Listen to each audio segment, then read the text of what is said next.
DeconstructMyths.org and Neopolis Media Group proudly present to you the Lone Gunman Podcast, featuring your host, Rob Clark, where research comes to shine and myths come to die.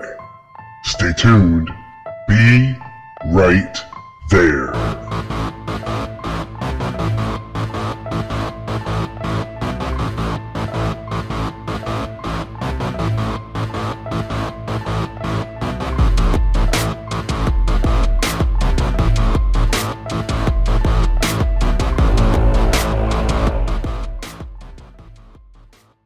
I realized that he didn't know the layout of the building, so I ran in with him.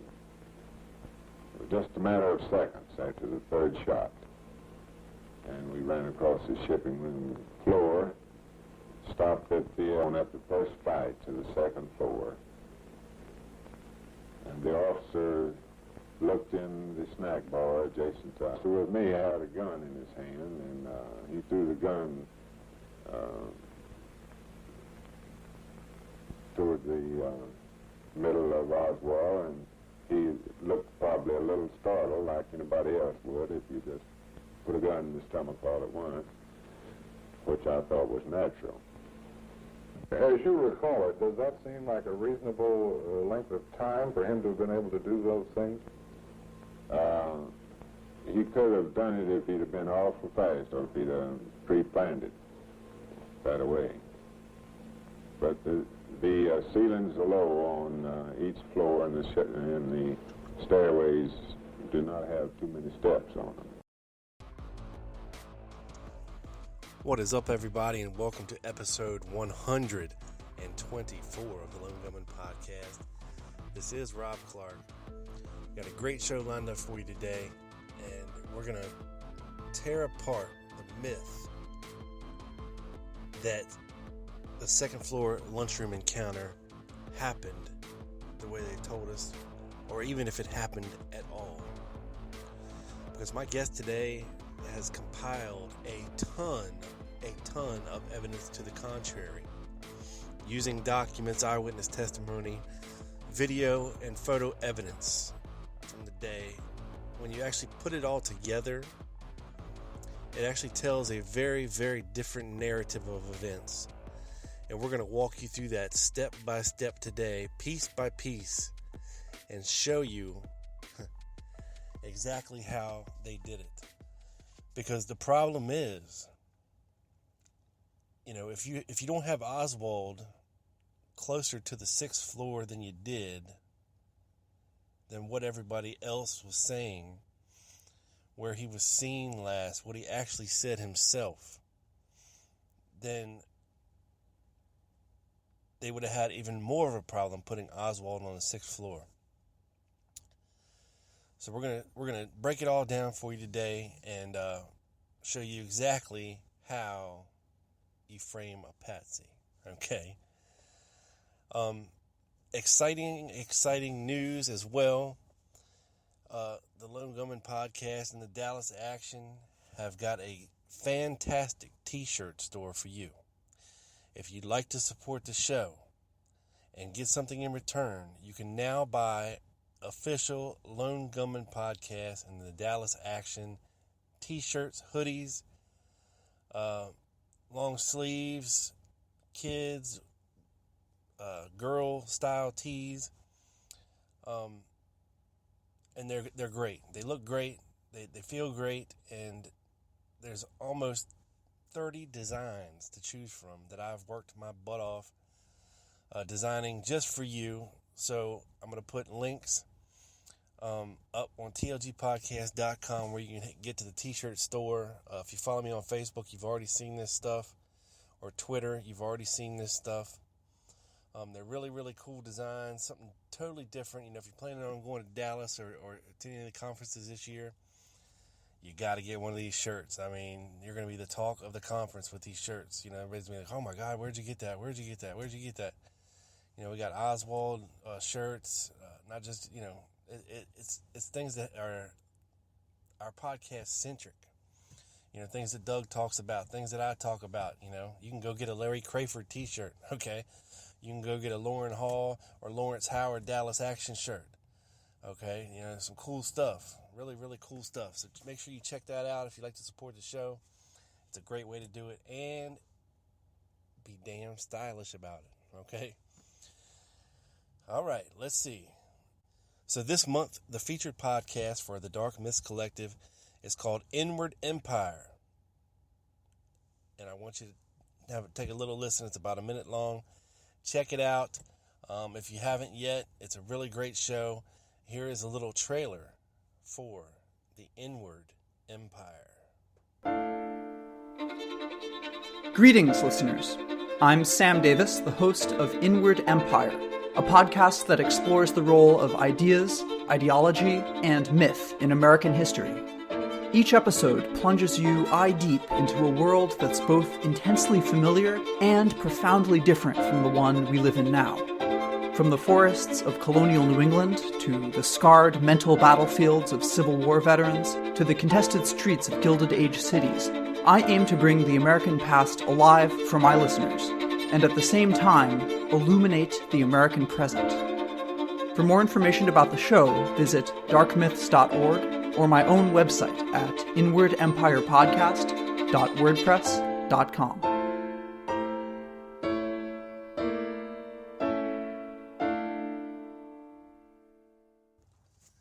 And there you have it. Make sure you check it out, Sam's show. It's really, really cool, all about American history. He takes you right there and throws you into the middle of it. So check it out. And this week, the show sounds a little better. I know it was a little rough last week. I was having headphone issues. That was the problem. I got new headphones. So this week, talking to Bart sounds much, much better. Thank you for the people who support the show. John, Brendan, you guys are awesome. And you make it possible for me to try to sound halfway decent. Once again, thanks, guys. And folks, make sure you're checking out covertbookreport.com. You can get there from tlgpodcast.com. It's a dedicated button along the right-hand side of the webpage for great articles and in-depth news analysis. That's covertbookreport.com. And without further ado, folks, I bring to you Mr. Bart Camp. What's up, everybody, and welcome to the show. This is the Lone Gunman Podcast, and I'm your host, Rob Clark. And with me today, returning for a third time, is my friend Bart Camp from Dealey Plaza, UK, and the Reopen Kennedy Case Forum, and the proprietor of prayer-man.com, here today to talk about his article, Anatomy of the Second Floor Lunchroom Encounter. Mr. Bart Camp returns. How you doing, Bart? I'm doing very well, thank you very much. And thanks to all the listeners for their interest in my previous stuff, and hopefully also in my current article. As you already said, it's called Anatomy of a Second Floor Lunchroom Encounter. We refer to it to something different, and since I try not to swear, I will keep it. We refer to it as the Second Floor Lunchroom Cluster F. So yes, make up the rest. Yes, and that's a pretty accurate statement when you start getting into the various affidavits, the various testimony, the various interviews, and various eyewitnesses, and we're going to get into all that today. But Bart, start us off with the so-called official version of events, I guess you'd call it. Yeah, right. Well, the official version is according to the Warren report. I'm not going to read the whole thing out. It's in the actual article. But in a nutshell, basically, they say that Oswald descended after shooting Kennedy, descended through the stairs from the northwest corner of the Texas Global Compository building, and made his way down, and then basically crossed the landing of the second floor and went into the first door that leads to either the hallway leading to the first floor via the front stairs, or the lunchroom. And Baker saw a glimpse, and while Truly and Baker made their way up, and Truly was going up to the third floor already, Baker saw a glimpse, and he saw a glimpse through that glass pane of the door and basically made his way through that door and confronted Oswald. When Truly realized that Baker wasn't following, he walked back and opened the door and saw that Baker was confronting Oswald. Truly vouches for Oswald, and therefore Baker makes a 180 and they both go together up towards the roof of the actual Texas School Book Depository building. That's roughly in a nutshell what it says. It's a little bit more detailed as such. Right. For 40 to 50 years, there have been the majority of the people that have been researching this piece, this part of the actual assassination. They are in two camps.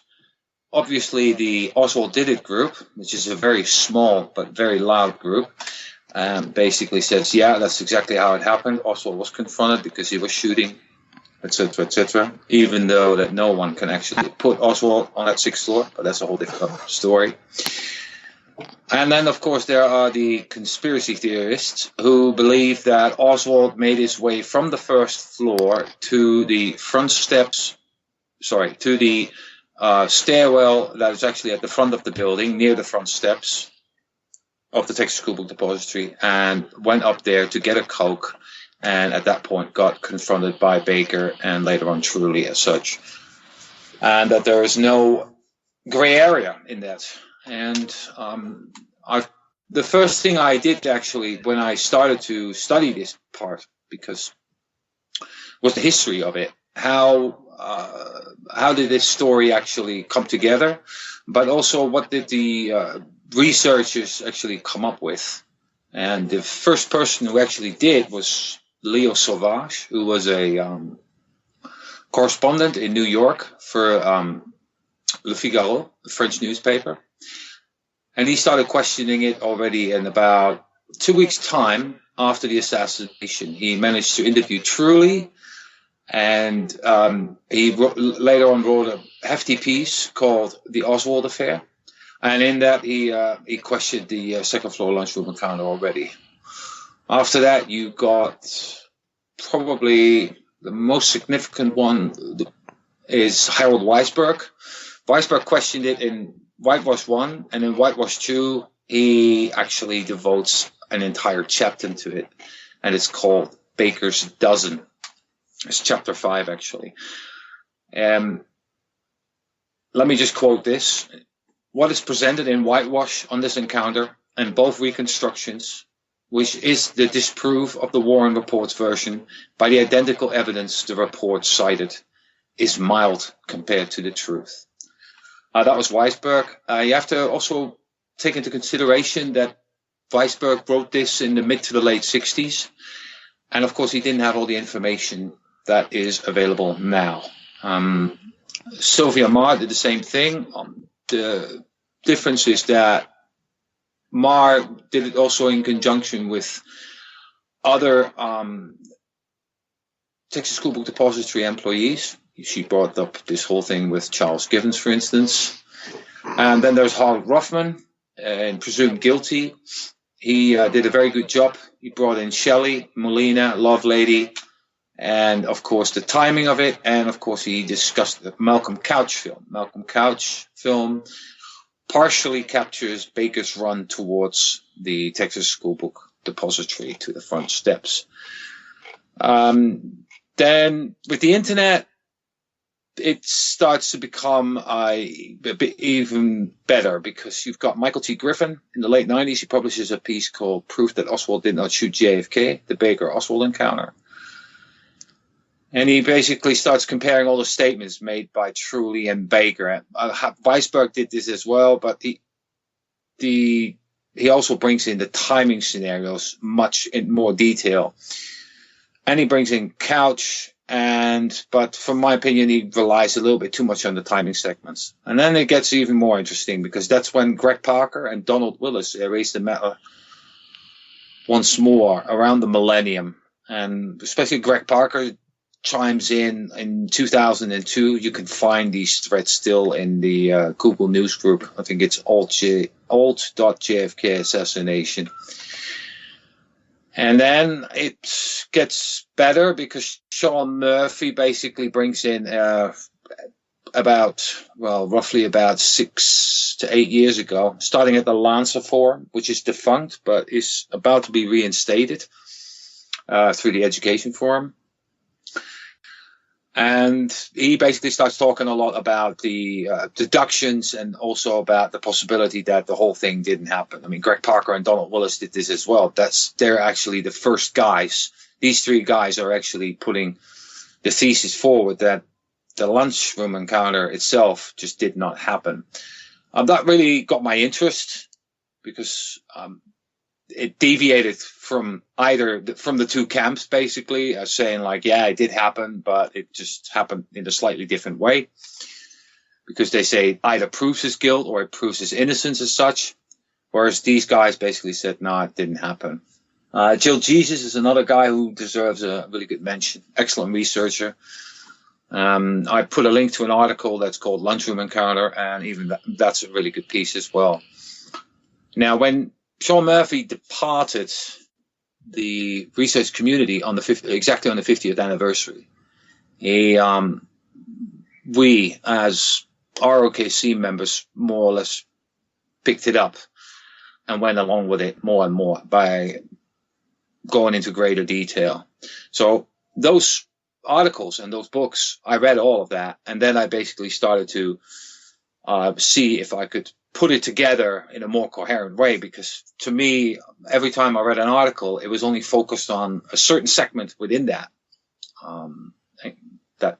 encounter. So I thought, well, since everything is compartmentalized, I'm going to compartmentalize the whole thing as well. And as you can see in the article, I basically talk about the actual run, the stairs, the elevators, the actual encounter, what did they do after the encounter, the reenactment, and so forth. So I think the best way to do is just step by step. I'm not going to recite the whole article because it's too much. It's more than 22,000 words. Yeah. So I'm just going to just give you the most important bits. And so first of all, Baker's run towards the Texas School Book Depository entrance. Now, like I said already earlier, the Couch film partially captures it, but the Jimmy Darnell film captures it to almost to the bit where he actually steps up to the curb. When you watch the film in real time, you are inclined to think that he is actually stepping up to the first step of the front steps of the Texas School Book Depository. But he's actually about 10 feet away. On my YouTube channel, there's a slow-mo of this. And there's another thing that was brought up by Bob Prudhomme about a year ago, where he actually questioned whether he was going to go up those steps. And the problem is that if you start looking at it in slow motion, then you actually can see that Baker is veering to the right.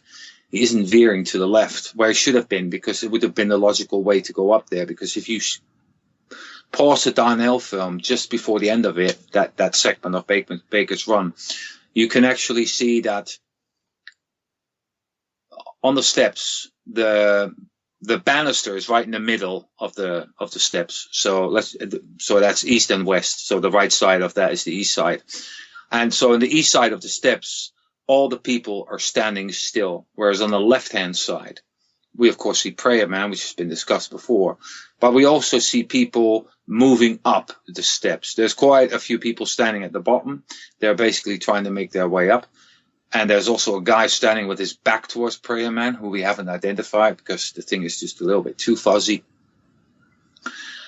And if Baker wanted to go up those steps, he would have had to go left and actually go like to the right to the left of the banister, basically. That would have been the logical way to go up those steps. But as you look in the movie, he's veering to the right. Now, if you know that Baker basically responded because he heard the shots, he had been hunting the weekend before, and he saw pigeons fly off the roof. Even that bit has been disputed, but I've left it actually out because, some people say, well, the pigeons were near the railroad yard. And on top of that, other people say, like, well, any shot from any direction would have actually scared those pigeons away. Be that as it may. Baker hears the high-powered rifle shots and looks ahead and thinks they're coming from the Texas School Book Depository.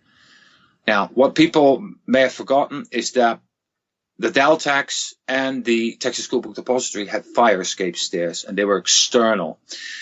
Now, because Baker is veering to the right, I'm actually inclined to think that Baker first made a check to see whether anyone was descending from the fire escape, and which is logical because if he thought like it's happening high up, he might just have a quick look around the corner to see if anyone would come down as such, or look towards the Teltex building as such.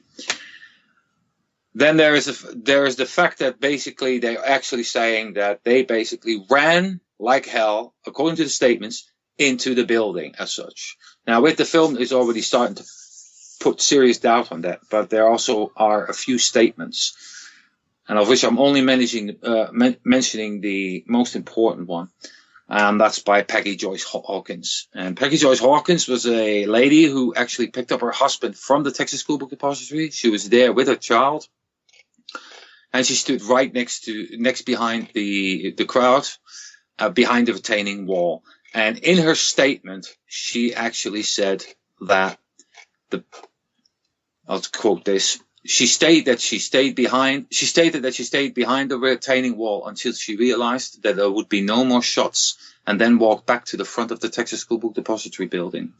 She said that a motorcycle officer was in front of the building at this time, and that she heard over his radio some remarks about the railroad yards near the building. Now, this is verifiable stuff because, first of all, the remark about the railroad yards is Jesse Curry, who basically made that announcement right after they were speeding up to go to Parkland. He probably said it when they were underneath the triple underpass. So that's literally seconds after the shooting. And on top of that, in the couch film, Baker's motorcycle is being seen at that spot where Peggy Joyce Hawkins was standing close by to. Motorcycle police officer and his radio. It's not a big thing, but it's quite significant that the fact that she actually mentioned that he was standing in front of the steps, and that basically throws it into doubt a little bit about this whole storming up the steps. But again, it's only one statement as such. When you start looking deeper into it and you actually think like, well, since there are in the Darnell film, there are quite a few individuals standing on those steps.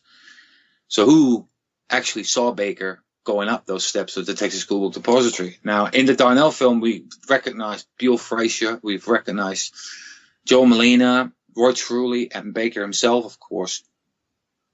And then when you go into the testimonies of Frazier and Molina, none of them actually see Baker going in there. And I'll just quote this a little bit here from the Warren Commission testimony of Buell Frazier. Did you see anybody after that come into the building while you were there? You mean somebody other than that didn't work there? A police officer? No, sir. I stood there a few minutes, and some people who worked there. You only normally start to go back into the building because a lot of us didn't eat our lunch.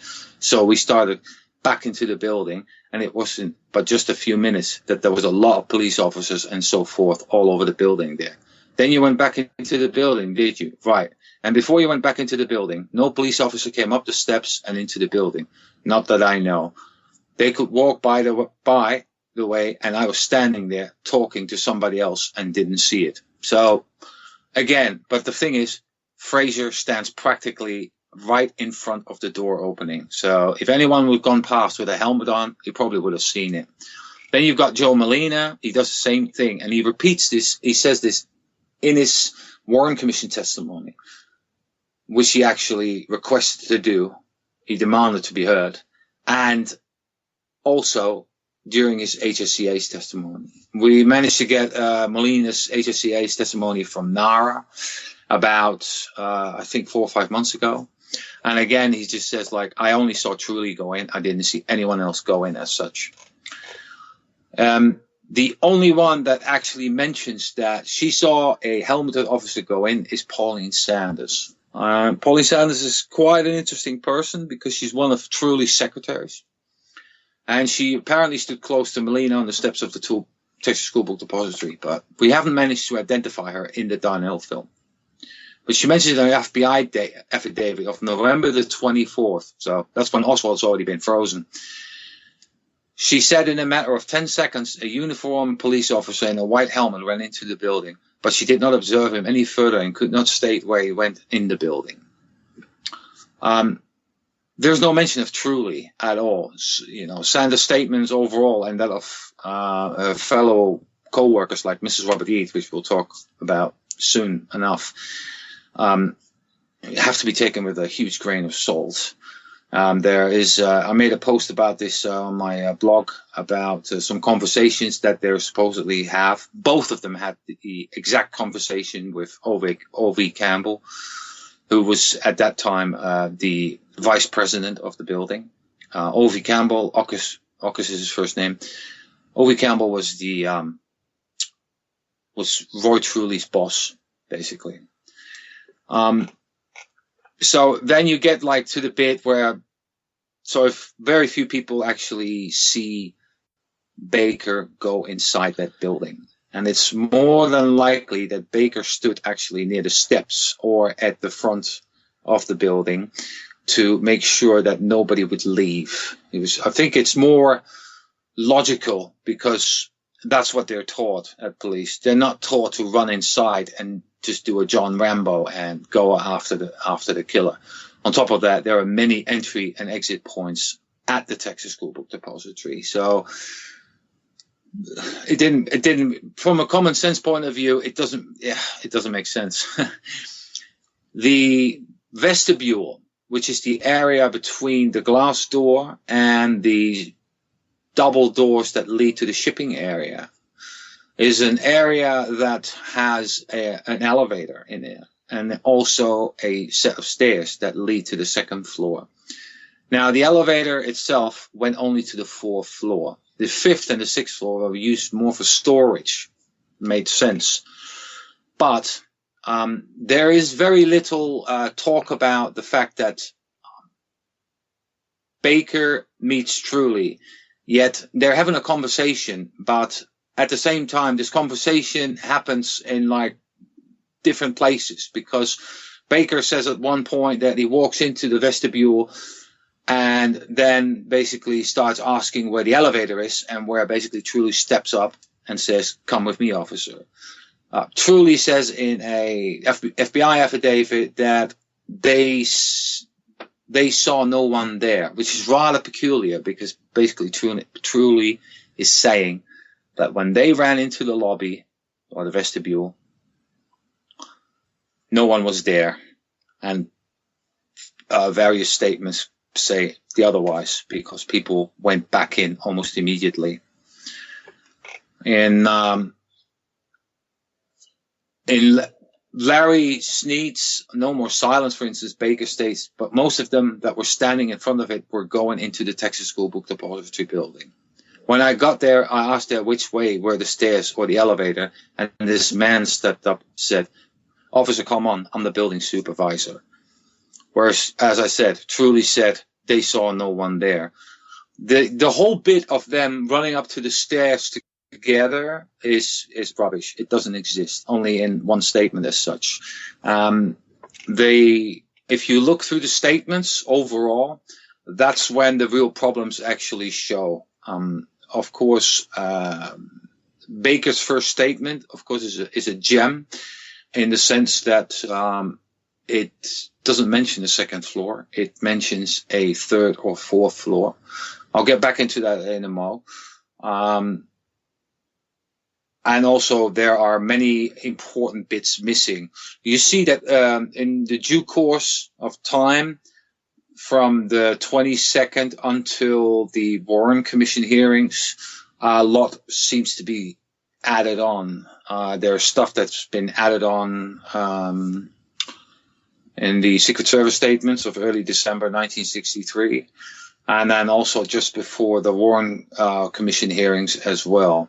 And then even after that, in September of 64, there are still statements being taken from Truly and from Baker, which is rather hard to believe, because Baker and Truly give their statements. Truly gives two to the FBI and one to the Dallas police. Then he gives one to the Secret Service as well on December the 8th. And then they do the Warren Commission hearings. And then on the day before the Warren report is issued, so we're talking about the books have been printed up, actually, because LBJ is getting them the day after. They actually have the FBI take statements from Truly and from Baker in Dallas and have them airtailed, which was back then the quickest way of moving a message back and forth between different cities. Have these airtailed back right on that day. We found the cover letter of this. I hadn't seen it before. Everyone's seen the report, but the actual cover letter we got about 3-4 months ago from NARA, and in that one it just shows like how important for them it is to get this stuff back pronto, because as we all know, after that, the day after, LBJ got hold of the set of the Warren Commission report. The problem is overall are the discrepancies in the statements, like I already said, and you also start looking into the Warren Commission testimony of these people, especially Truly and Baker, and there are more discrepancies there, like whether Baker and Truly actually ran in together, whether they actually ran diagonally across the floor. And this is something also people need to understand, is that from a timing perspective, this building is very small. This is only roughly about 100 foot square. So if you cross that, then that is, they say that the timing was about 2 minutes. Well, you ask yourself that if Baker was running so fast into that building as everyone believes by looking at the Darnell film and the statements of them basically running up the stairs together, running like hell, and then inside running on a good trot, which for like maybe a jog or whatsoever, maybe a slightly faster jog, then they would have been up there on the second floor in about 40 seconds flat.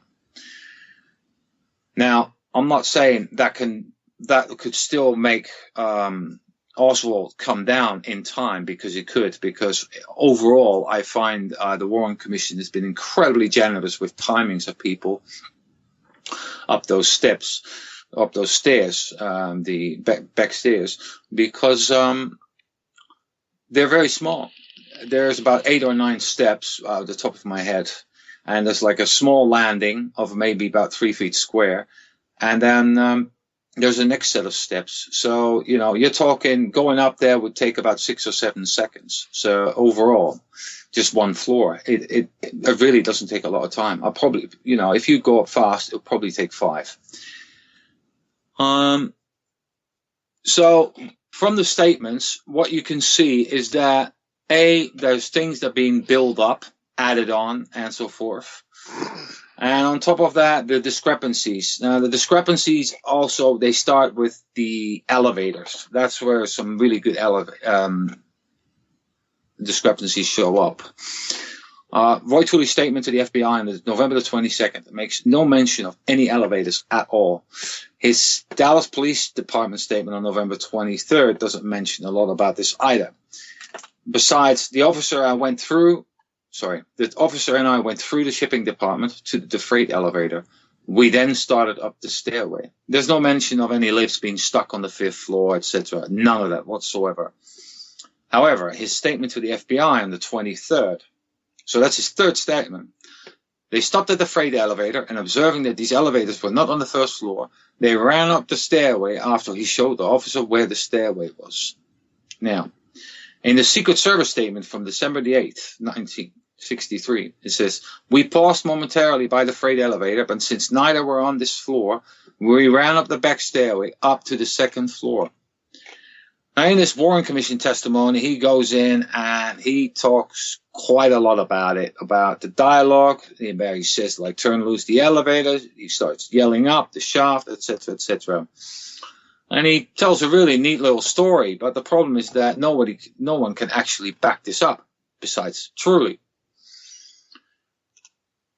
When Truly,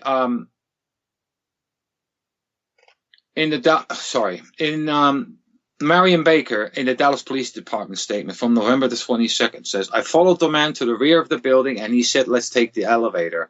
The elevator was hung several floors up, so we used the stairs instead. Now, so he said, let's take the elevator. Truly said, let's take the elevator. And now, during his Warren Commission testimony, Baker says, then what did he do? He hollered for it and said, bring that elevator down here, which is, of course, that sounds different to turn loose the elevator. Anyway, how many times did he holler to the best of your recollection? It seemed like he did it twice. All right. Then what did he do? I said, let's take the stairs. So here's the question. Did Truly said, let's take the stairs, or did Baker said, let's take the stairs? Now, the funny thing is that neither, like in this case, David Bellin pointed that discrepancy out whatsoever.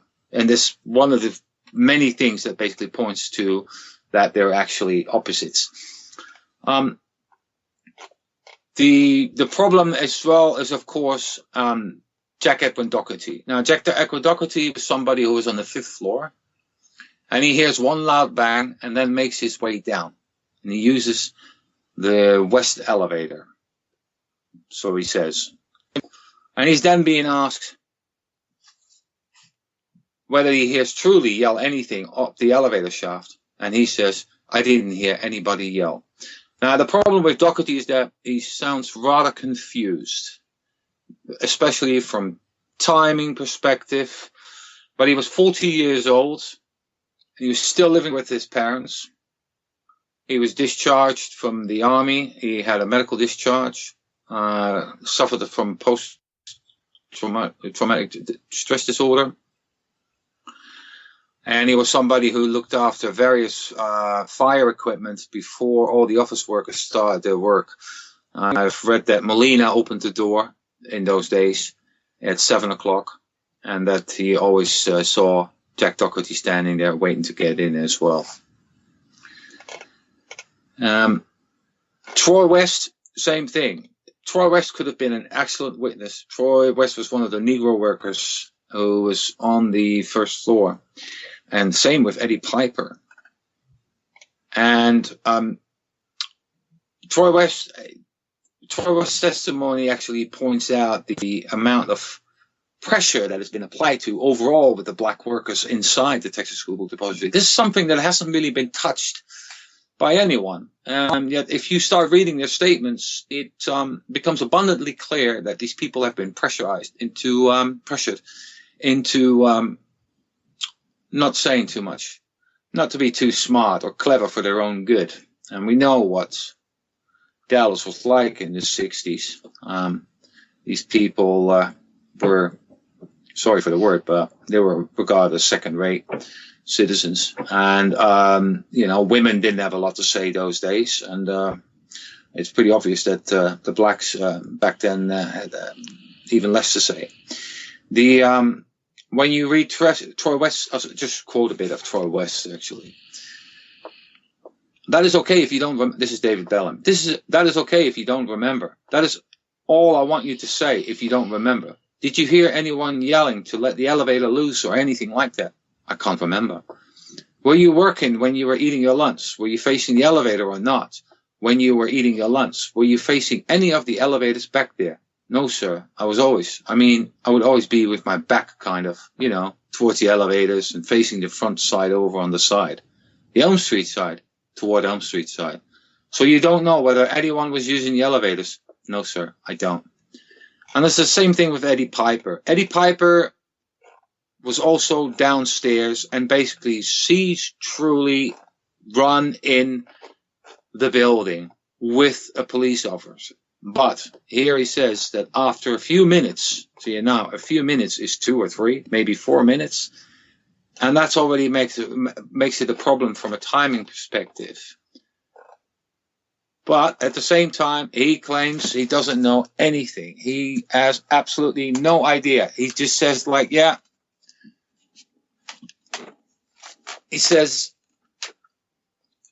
I don't know whether it was a policeman or FBI or who it was, but another fellow was with him. And where were you? Standing right there where they make coffee. What did they do? He ran in and yelled, where's the elevator? And I said, I don't know, sir, Mr. Truly. They taken off and went up on the stairway, and that's all I know about that. This whole thing about, I don't know. What? The elevator. The elevator is, is it there or not? Because the thing is, Jack Doherty went downstairs through with the west elevator, and his first point of contact was Eddie Piper.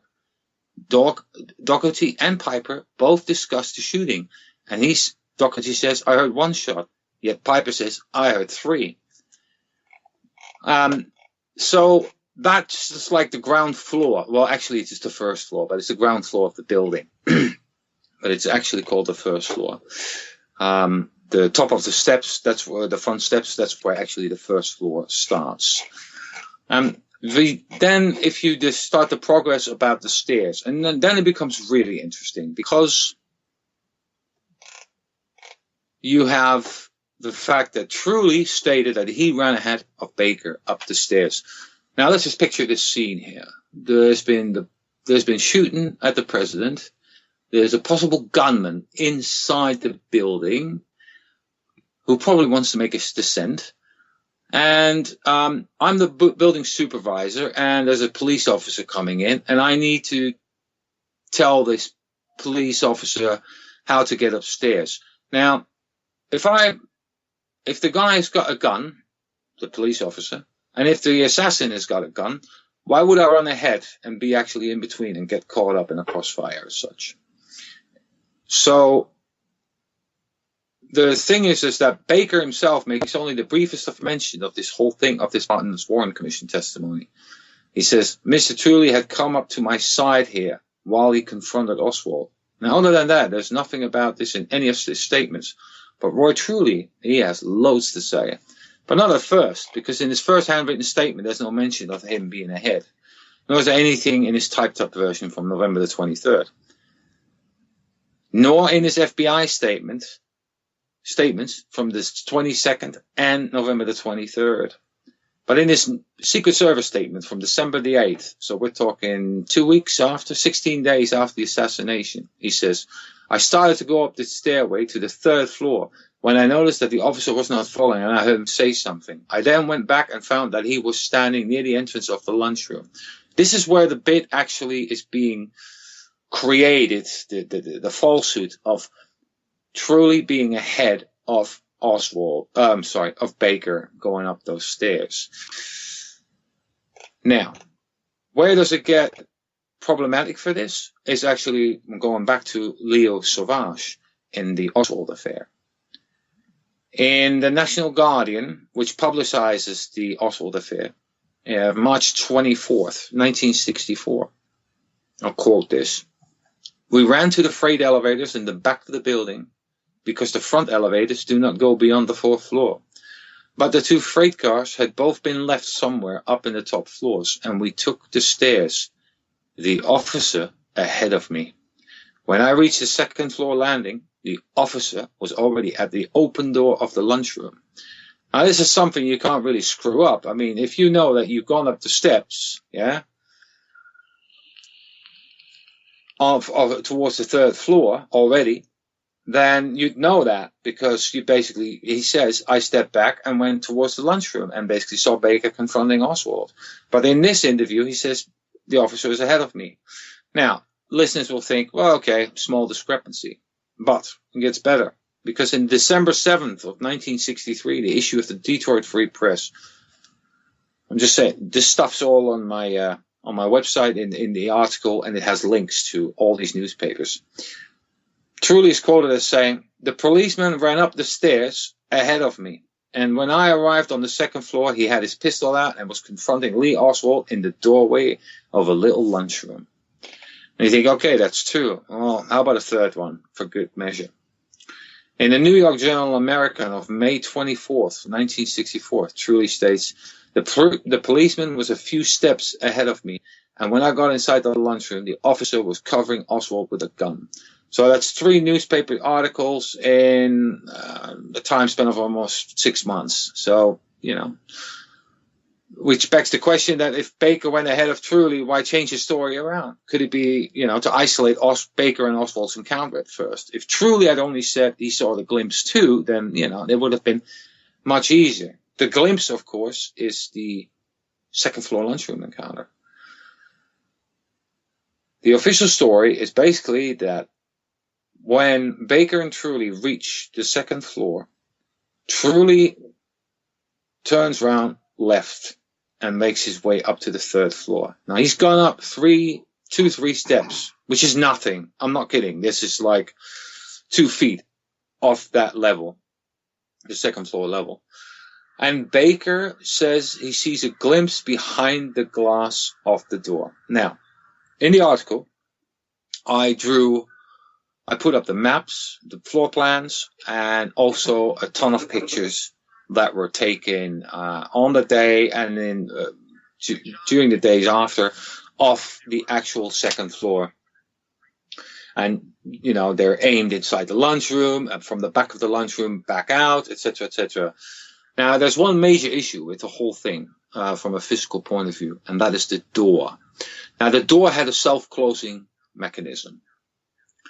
And I read in Barry Ernest's fabulous book, The Girl on the Stairs, which is an absolutely fantastic book, that Ernest, after interviewing Truly a few years after the assassination, he snuck upstairs and he tested the closure of the door. And the door took a good 3 seconds to close. Sorry. The door itself is at a 45-degree angle. So if you're looking at the pictures and the map, then it means that if you look at the angle of that door, the only way to see something behind that bit of glass inside that door would have meant that the person would have had to practically stand behind that glass as such. And take into consideration that it takes 3 seconds for the door to close. Now, Baker stated the door was closed. When Truly went back to see Baker, the door was closed. He had to open the door and, according to him, lean in to see Baker covering Oswald with a gun. Now, if you just think about it, you're on the 1st floor, both of you standing at the elevators, allegedly, and you decide to go up the stairs. Now, these stairs are 8-9 steps high, so 16 or 18. Why is there already, first of all, why is there such a distance between Truly and Baker after 1 floor already? That's the problem. Then, of course, the viewing angle at which Baker saw Oswald, allegedly, walking down towards the lunchroom as such. With the door being closed, and then also with the door being closed again when Truly makes his way back. So Truly didn't see it open, didn't hear it open, nothing. The door was closed and Baker was inside already. Why is there already such... Because Baker has to run into that, open that door, yeah, and then walk in and close it, and then start talking towards Oswald, and then Truly has to make his way back towards that door.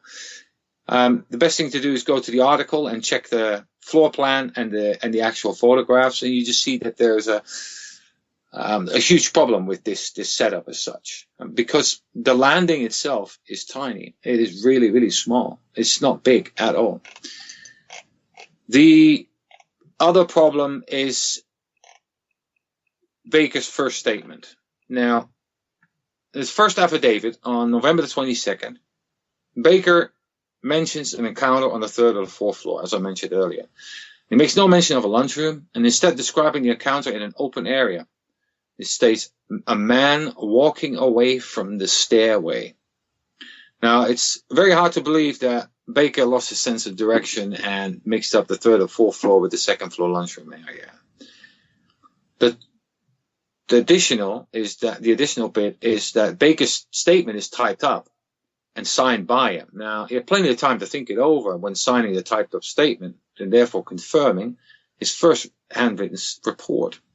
This report gets absolutely no mention in the Warren Commission testimony whatsoever. He also describes the person he apprehended as follows: as a 30 years old, 5'9", 165 pounds. Lee Oswald was 24 years old, 5'9", and weighed 131 pounds. The description that Baker gives of the suspect he actually apprehends matches not only Howard Brennan, but also Arnold Rowland's description of the man he sees on the 6th floor. And also, I never think that Oswald was 30 years old. I mean, he looks like in his mid-20s, but I wouldn't give him 30 years old. Anyway, the problem with the other with his statement is where Marvin Johnson comes in. And Marvin Johnson is quite an important character. He's a lieutenant, and he's photographed outside the Texas School Book Depository on the front steps when he has a pen or pencil holding up a bottle, and also an officer next to him, I forgot his name, holds up that massive bag that supposedly carried Oswald's rifle, well-oiled rifle with no oil stains in it. And he actually takes Baker's statement, and Oswald is in full view of Baker because Oswald's being brought in, and Baker sees him. But Baker says at no time, that's the man I encountered. He never said that. Yet Marvin Johnson says so. He actually just states not only that,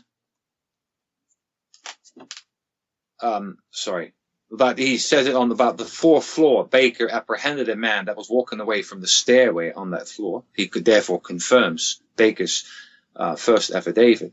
But he also says that he starts frisking him. And he also states that Baker points him out as the man, Oswald, as the man who he apprehended.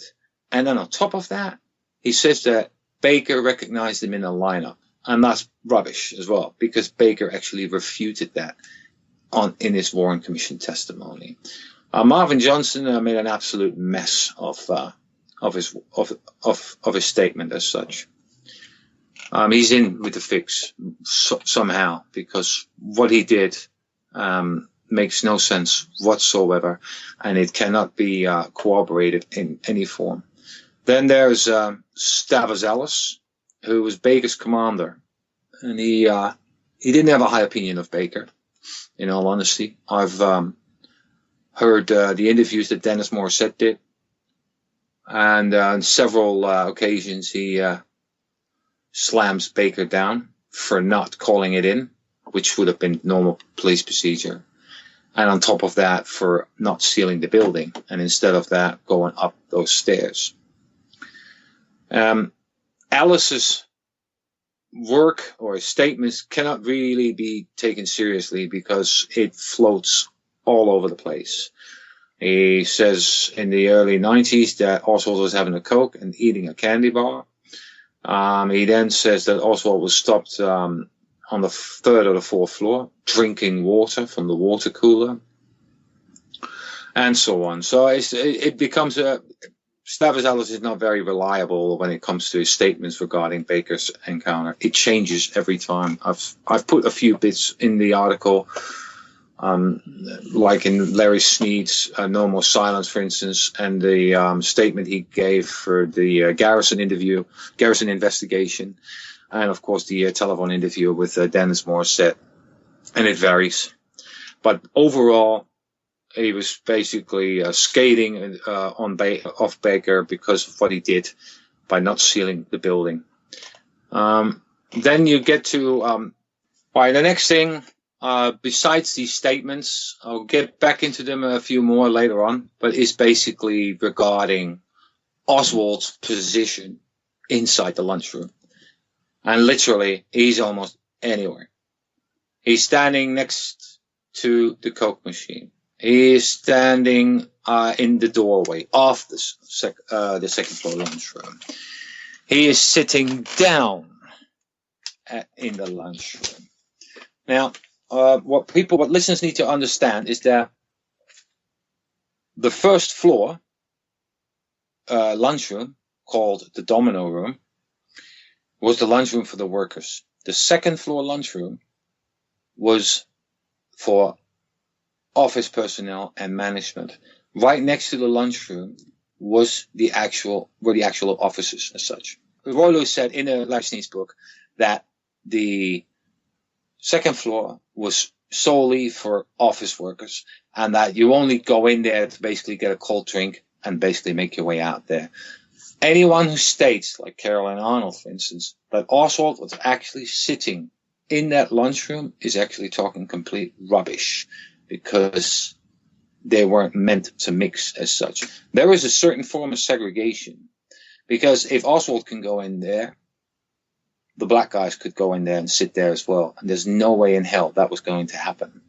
You know, that was an unofficial way of segregating the workers from the office personnel and the management as such, because August Campbell had his office up there. Truly, secretaries were working upstairs as well. Now, I want to talk about Truly secretaries. The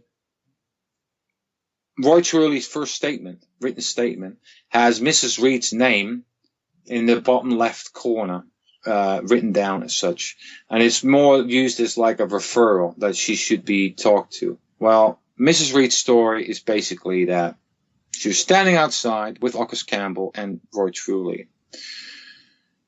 They're having a quick chat, and then she makes her way back into the building via the front entrance, going up the front stairs, and basically go into the offices. Now, the offices are right, as I said, adjacent to the lunchroom. And she basically stated that she saw Oswald in a white T-shirt with a Coke in his hand. And she said, "Did you hear the president was being shot, blah, blah, blah?" And that he mumbled something back, and that was it. And he basically made his way out to the front entrance of the offices to go down the stairs towards the first floor as such. There's quite a few problems with Mrs. Reed's statements, because first of all, she said that he was wearing a T-shirt, whereas Baker described he was wearing a long-sleeved shirt, brownish. And that's what Truly attested to as well. So that's already a huge problem. The other bit is, I have to mention that back then in those days that the workers had their shirts, they would take their shirt off because it was outerwear, and then inside they would wear their T-shirts and work. And then if they go out, they basically put their shirt on as such. Now, so first of all, the shirt and the long sleeve shirt discrepancy. Then, of course, is the bit with the Coke, because the Coke bit was actually they're trying to nail Oswald with by going up to the second floor to grab this Coke. Now, Oswald said that in his first statement by Dallas Police Captain William Fritz, that he'd gone to get a Coke from the second floor. This is the bit that actually necks Oswald, because he actually admits going up there to get this Coke. They actually put it together in such a way that he went upstairs after his lunch in the Domino Room, as per his statement, to get this Coke, and basically gets confronted by Baker. Whereas it's more likely that Oswald got the Coke to go downstairs and have it with his lunch as such. Now, Mrs. Robert Reed, the secretary. The Coke bit was inserted at the top in her handwritten statement on November the 24th. You know, I don't know what to think of it, but the fact that it's inserted is a little bit odd. But, it's like an add-on afterwards just to make sure that he gets nailed for it, because it puts him in a specific location as such. Oswald had a Coke, which was inserted at the top in her handwritten statement on November the 24th. And you can think about that whatever you want. It also appears in her November 26th FBI affidavit. But it was Oswald who mentioned to Fritz that he'd gotten a Coke from the second floor lunchroom. But Reed's DPD affidavit is actually the first mention of a Coke in Oswald's hands. Truly doesn't mention it. Baker doesn't mention it. And this is what they're also busy trying to separate Reed from Truly and Baker. So basically that Oswald got the Coke after the encounter. Or did he have it in his hands? That's another big enigma. But the thing with Reed's hearsay is also written down in Pauline Sanders' FBI statement of November the 24th. Now, she was the only one that basically said that there was a white helmeted officer dashing in without a mention of Truly. But on page 2 of her FBI statement, she says that she's had a telephone conversation with Sanders, and this is declared as gospel. And basically, Sanders recites what Reed had experienced about encountering Oswald, the mumbling, the Coke, and so forth.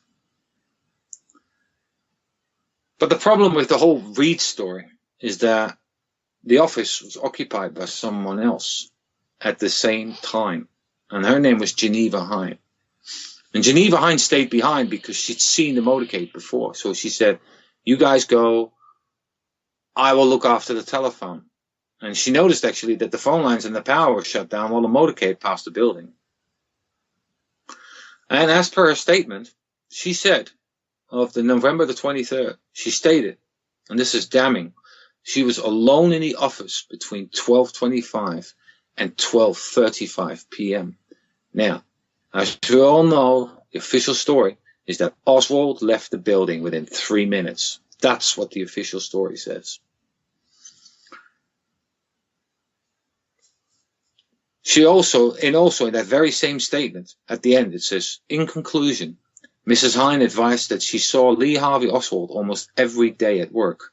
However, she did not see him at all on November the 22nd in 1963. So how can this be? In that small office where Mrs. Reed is encountering Oswald 2 minutes after the actual encounter,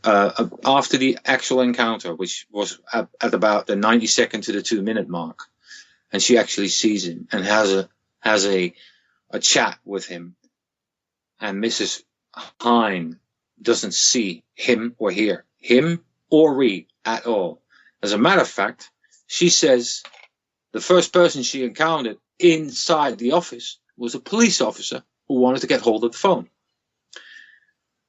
So, in her Warren Commission testimony, she tries not to stitch up Reed. This is very important because these two people are working in the same room. Now, although her statement contradicts what Reed says, during the testimony, she's basically oohing and eyeing her way through it. So let me just go through this. When you came back in, did you see Mrs. Reed? No, sir. I don't believe there was a soul in the office when I came back in right then. And so what people need to know is also that she went out the office, knocked on the door of an adjacent office. Nobody, although she heard somebody talking on the phone, nobody answered that door and it was locked. She then went back to the office and she didn't see anyone. No, sir. After I answered the telephone, then there was about 4 or 5 people that came in. Was there anybody in that room when you came back in and went to the telephone? No, sir, not to my knowledge. Did you see Mrs. Reed come back in? Yes, sir. I think I felt sure that I did. I thought there were 5 or 6 that came in together. I thought she was one of those. Mrs. Reed told us she came in alone, and when she came in, she didn't see anybody there. And this is where the cover your ass bit comes up. Well, it could bet she did, sir. I was talking on the phones, and then came the policeman, and then came the press. Everybody was wanting an outside line, and then our vice president came in, and he said, the next one was clear, I have to have it, and so I was busy with the phone. From the time you walked into the room, you became immediately busy with the phones. Yes, sir, sure was. Did you see Oswald come in? My back would have been to the door he was supposed to have come in at. Were you facing the door he's supposed to have left by? Yes, sir. Do you recall seeing him? No, sir. Do you have a definite collection of Mrs. Reed coming in?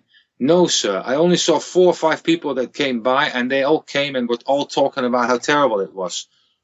Do you remember their names? Yes, sir. Who were they? Mr. Williams, Mr. Molina, Miss Martha Reed, Mrs. Reed, Miss Sarah Stanton, and Mr. Campbell. That's all I recall, sir. So that on its own is and the statement by Geneva Heim before is already enough to doubt Reed's story. On top of that, Reed's story mentions the white T-shirt and the coke. So now you think like, okay, that's quite a bit to actually dispute what Reed has been saying, but it gets better because then there's Sarah Stanton. Sarah Stanton stood on the stairs, but in her FBI affidavit, it stated that she went upstairs immediately after the assassination up to the 2nd floor, where Hine and allegedly Reed were as well. So how can this be? See, this nullifies Reed's statement even more. And Stanton is recognized by Hine coming in the office as part of a group of Texas School Depository employees mentioned earlier, along with Reed and along with Molina and so forth. It's pretty evident that Oswald did not walk through that office, because even though Hine had her back towards one entrance, she was facing the other while she was talking on the phone. She would have seen him. And she also stated the day after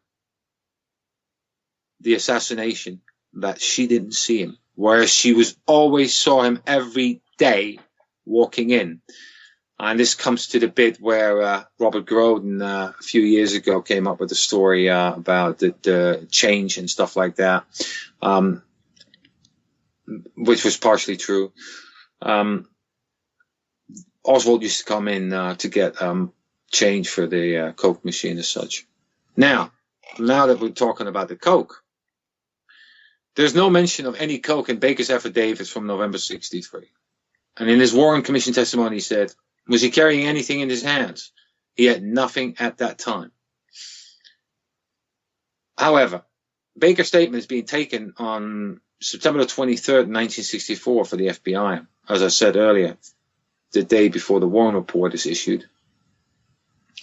And in his handwritten statement, he actually states at first that he was having a Coke, but it gets stricken through and initialed by Baker. And in a typed up report, the stricken through bits are obviously missing. The other mistake that Baker made was that he said 2nd or 3rd floor. So again, he just couldn't keep the story straight. You know, not 10 months after the assassination, he still was messing up.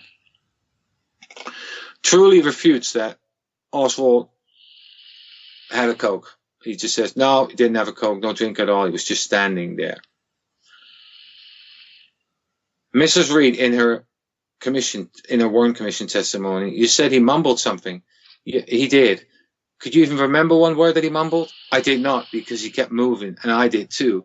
And I was just not interested in what he was saying. It was just the excitement of time, and I didn't even say, what did you say? Because I wasn't interested. And if only she was interested, that would have been more interesting.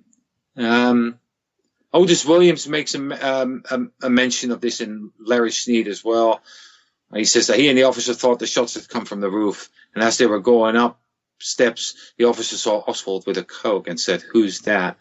Truly responded, oh, he works here, and they went on. And as I also said, Leo Sauvage in the Lowell Sun of December the 26th, so that's just over a month after. At that moment, we are told officially Oswald was already in the lunchroom with a Coca-Cola bottle in his hand. This means that, assuming he was the assassin, he had to cross the floor from the window where the shots were fired to the opposite side of the building in order to reach the staircase. After concealing the rifle behind some packing boxes, run down 4 flights of stairs, walk to the lunchroom, put a dime in the vending machine and open the bottle. Truly, and the policeman did not report that Oswald was panting, nor show other signs of having been running. That's what they also said. He was calm as a cucumber. Then, Leo Savage in the Lowell Sun of December the 26th, 1963, so just after a month after, he basically says that Oswald makes his descent, and he gets to the lunchroom, he walks to the lunchroom, put a dime in the vending machine, and opened the bottle. Truly and the policeman did not report that Oswald was panting nor show other signs of having been running. And this is the thing, the Coke story is actually gradually evolving. In a way, it hasn't been mentioned by Truly and Baker. It is mentioned by Reed. But at the same time, the reporters start to make a mention of it, that it's actually happening. Like I said, Otis Williams earlier, Harry Dean Holmes makes no mention of the Coke in this December 17th, 1963 report. But in his Warren Commission testimony, he says, it seems like he was drinking a Coca-Cola, standing there by the Coca-Cola machine drinking a Coca-Cola. Again, with the confrontation, where was Oswald standing? Was he standing in the doorway? Was he moving away from Baker? Was he standing near the Coca-Cola machine? Was he sitting down having his lunch? Again, there are so many different stories that nobody's actually saying, like, no, this is what's happened. That's it. Stavros Ellis did the same thing, as I said before. And then it actually goes about, if there's so much to doubt about the actual encounter, where is Oswald actually? Because if the second floor lunchroom encounter didn't happen, then maybe Oswald was encountered somewhere else. Now, some researchers they think that Oswald walked from the first floor up the front stairs inside the building towards the lunchroom as such. But that doesn't make any sense, because if you study the floor plans of the first floor and look where the domino room is, then the back stairs are much closer than the actual front stairs, unless Oswald was standing near the front stairs. But that's just pure guesswork. However, there are many reports that point to the fact that Oswald was encountered on the first floor. Bob Considine of the Hearst Press, for example, is told that Oswald had been questioned inside the building almost before the smoke from the assassin's gun had disappeared. Now, that doesn't sound like an encounter on the second floor 90 seconds after the deed, does it? But anyway, that's only one small thing, because Roy Truly was overheard by Ken Biffle, who reported in the November 23rd edition of the Dallas Morning News, and I'll quote this: in a storage room on the first floor, the officer, gunned around, spotted Oswald. Does this man work here? The officer reportedly asked Truly. Truly, who said he had interviewed and hired Oswald a couple of months earlier, reportedly told the policeman that Oswald was a worker. Biffle makes another mention of this on November the 21st, 2000. He rephrases it a little bit, but he says the superintendent would recall later that he and the policeman met Oswald as they charged into the building after the shots were fired.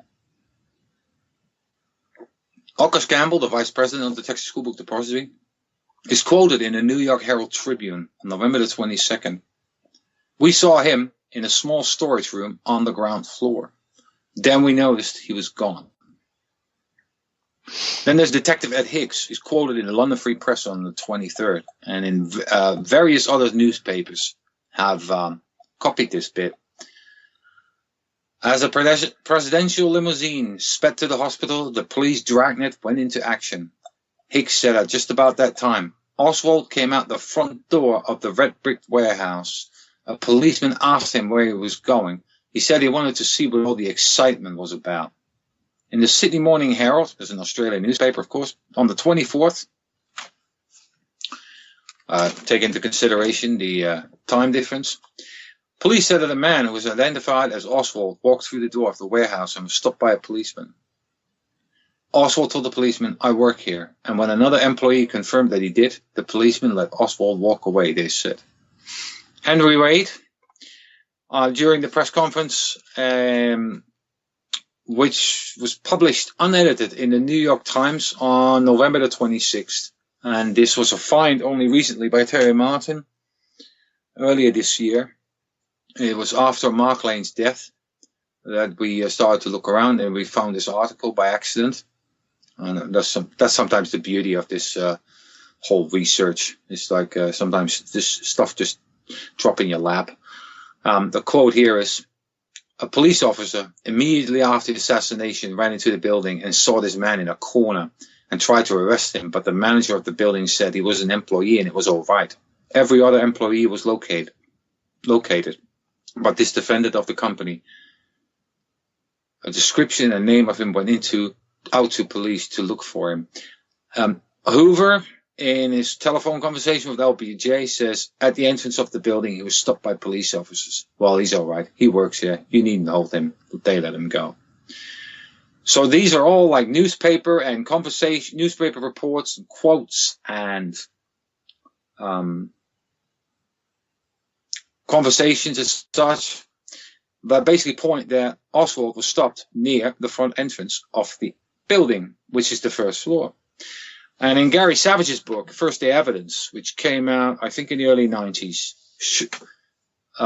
Baker, who is identified as Officer Y, I don't know why he did that, but he was the only guy who went in at that point in the Texas School Book Depository building, because everybody else was going through the railroad yards.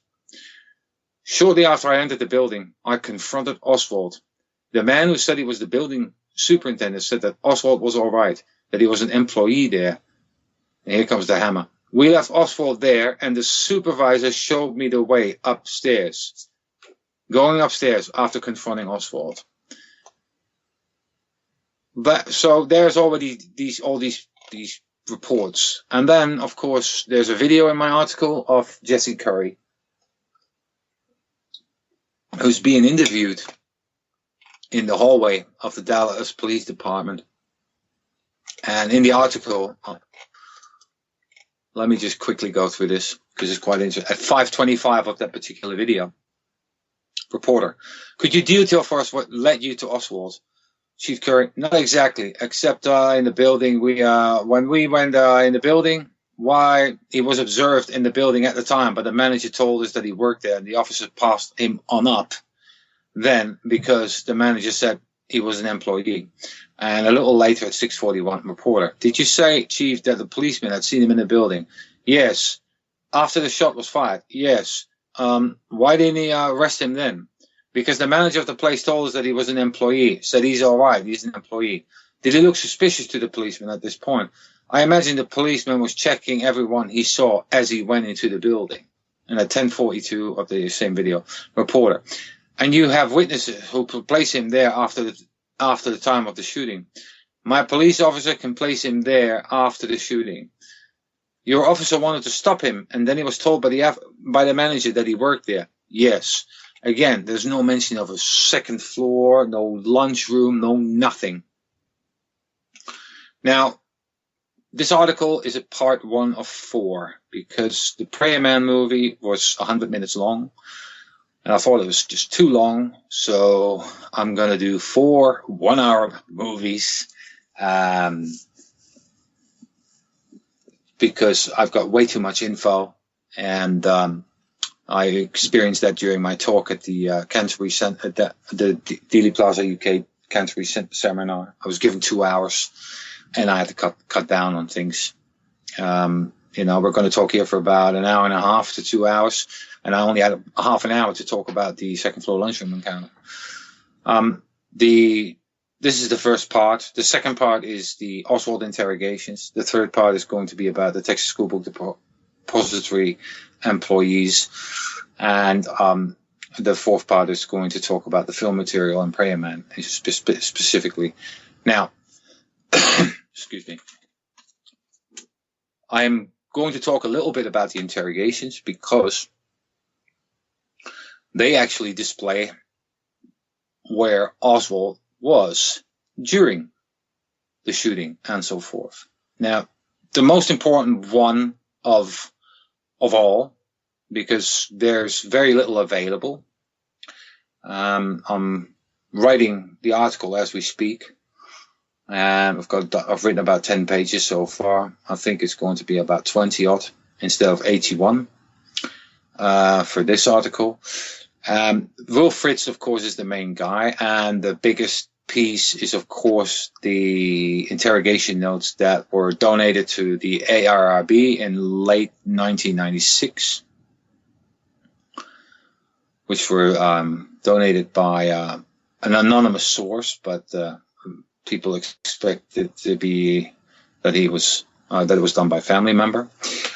In those notes, there are a few gems. On page 1, it states that he claims second floor coke when, and then his next line is officer came in. This is being interpreted as by some that he was on the second floor when the officer came in. But the problem is that if you look at the handwritten notes and you compare them to, because they're like in columns, because they were written down on like small notebook pages, is that Fritz did not start new sentences at the beginning or on the left-hand side of his notebook. He sometimes wrote beginning of sentences on the right side. So claimed second floor coke when officer came in is the second sentence basically. But when officer came in, it says after that, to first floor had lunch.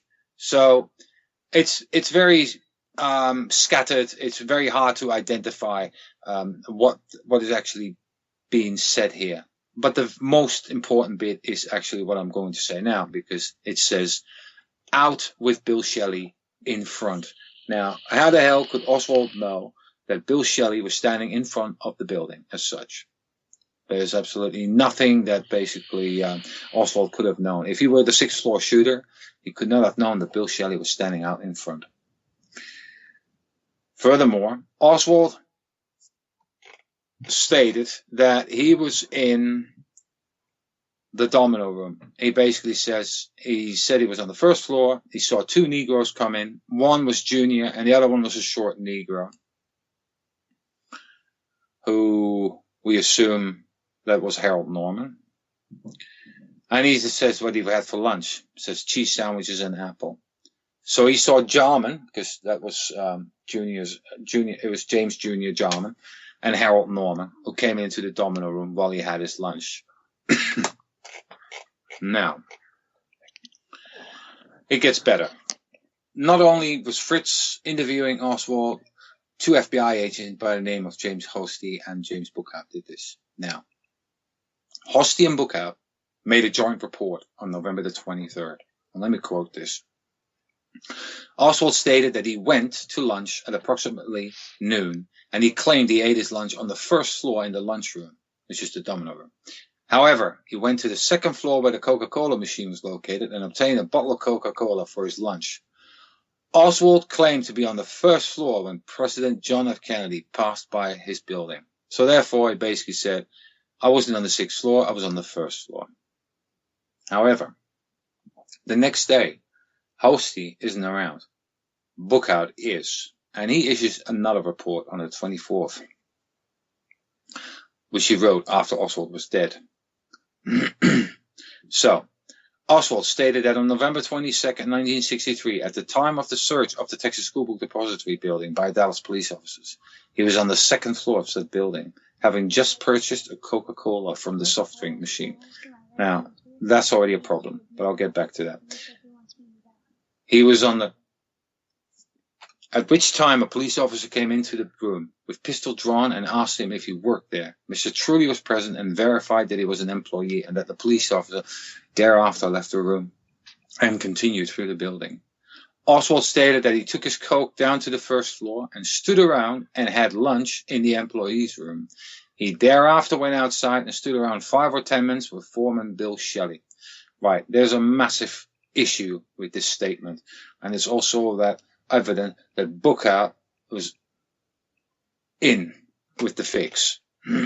First of all, he mentions officers. Well, Baker was the only officer, only policeman in that building for a fair amount of time. Secondly, he says that Oswald purchased the coke, which from a timing perspective makes it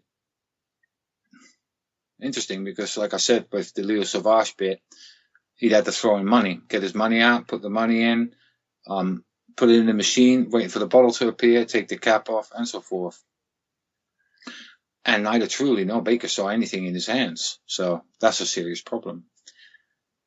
And then, but this is the biggest part, the biggest problem of Buchhout's statement. He says that Oswald stood around and had lunch after the shooting. Really?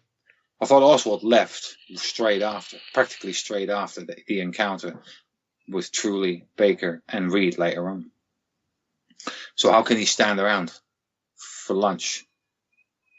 And for quite some time, he says he talked to Shelley for 5 to 10 minutes after. That's another problem, because Shelley denied this in his Warren Commission testimony. So how this can be achieved, because here's another problem. Because if Oswald didn't go out in 3 minutes, right, and he was having his lunch and his coke after the shooting, and on top of that, talked to Shelley for 5 or 10 minutes, how does he get the bus and the cab ride? And how does he pick up his so-called gun, going to the Texas, and then walking towards the Texas Theater and killing Tippett on the way? How this is all being achieved in that very little time that is actually available? It doesn't add up. That's the problem. Hosty himself was absent from further interrogations. Get the fingernail clippers out of the bathroom and on the back porch it's and cut possible your nails because he and get in the shower. He talked too much.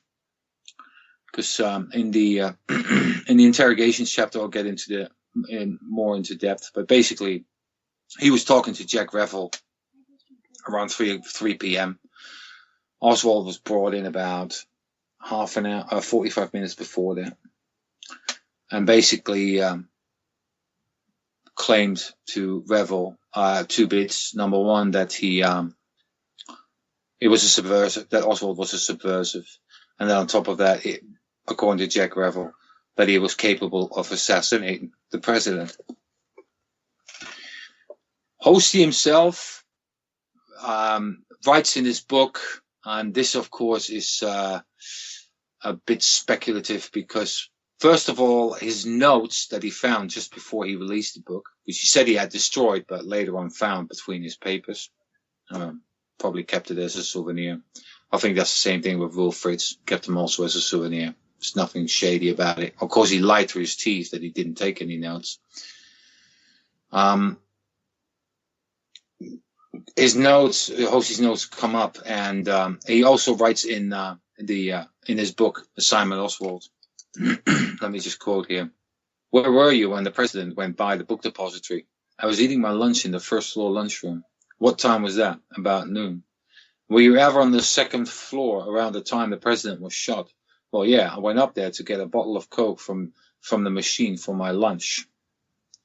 But where were you when the president actually passed your building? On the first floor, in the lunchroom. And you left this depository, isn't that right? Yeah. When did you leave? Well, I figured with all the confusion, there wouldn't be any more work to do that day. Secret Service is also present. Thomas J. Kelly and Forrest Sorrells. Forrest Sorrell's notes are buried, actually, inside the Warren report. I think it was Larry Harpanen who found them. And it's actually the top half of a written page. Writing, the top half actually discusses the purchase of the rifle, etc., etc. But there's nothing about his position and so forth. Like I said, I'm going to get more into depth about this. It's quite interesting how everybody is covering their own rear for not taking any notes or recording anything as such. And then there's Thomas J. Kelly. And Thomas J. Kelly is the only one who supplies an interrogation report that actually goes so far as to claim that Oswald explicitly admitted to not having watched the motorcade, which is weird because in his so-called first interview with Lee Harvey Oswald, he states, at this time, Captain Fritz showed a selector service card that was taken out of his wallet, which bore the name of Alec Heidel.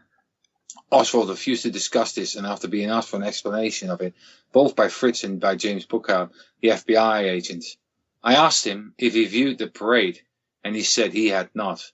I then asked him if he had shot the president, and he said he had not. I asked him if he had shot Governor Connolly, and he said he had not. The bit, I asked him if he viewed the parade, and he said he had not, is not backed up by any notes or reports, not by Fritz, not by Hosty, not by Bookhout, or even Harry Dean Holmes, who was actually present during that final interrogation of Oswald alongside Kelly. And which brings me to Harry Dean Holmes. And Harry Dean Holmes actually screwed things up badly, and that's because he relied too much on his memory. He was an old school guy, just like Will Fritz. And basically, if they designate you to be the murderer, that's it. You're done for. Now, and again, I'll talk about this more in the second article. Holmes wrote a statement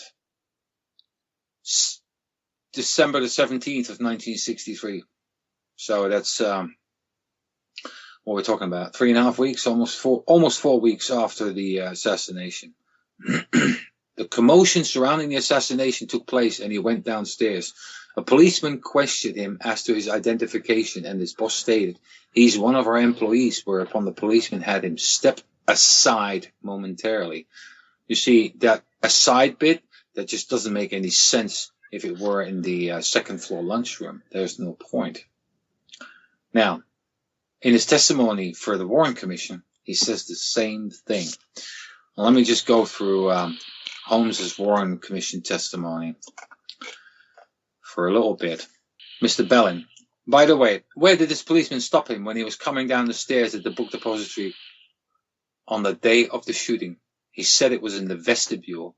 He said it was at the vestibule or approaching the door to the vestibule. He was just coming, apparently, and I've never been in there myself. Apparently, there's 2 sets of doors, and he had to come out to his front part.